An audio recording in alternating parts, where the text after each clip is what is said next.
Adverb, the most critical and important একটা topic, যেটা আমরা ম্যাক্সিমাম স্টুডেন্টরা আমরা ভুল করে থাকি। আমরা একটু কি হয়, আমাদের জন্য একটু কনফিউজিং হয়ে যায়। কেন? এই অ্যাডভার্ব আর অ্যাডজেক্টিভের মধ্যে আমরা সবসময় এলোমেলো করে ফেলি। কি এলোমেলো করে ফেলি? অ্যাডভার্বের কাজ হলো নাউন আর প্রোনাউনকে নির্দেশ করা। নাউন আর প্রোনাউনকে দেখো, একটা সেন্টেন্সে কিন্তু ভার্ব থাকতে পারে। এখন আমরা মাঝে মাঝে ভার্বকে আমরা অ্যাডভার্ব মনে করি। নো, ভার্বকে যে মডিফাই করবে, ভার্বকে যে মডিফাই করবে সেটাই কি? সেটাই হলো অ্যাডভার্ব।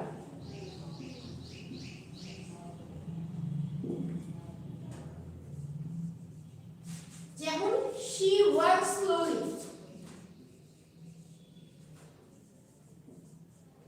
she works slowly। এখন she works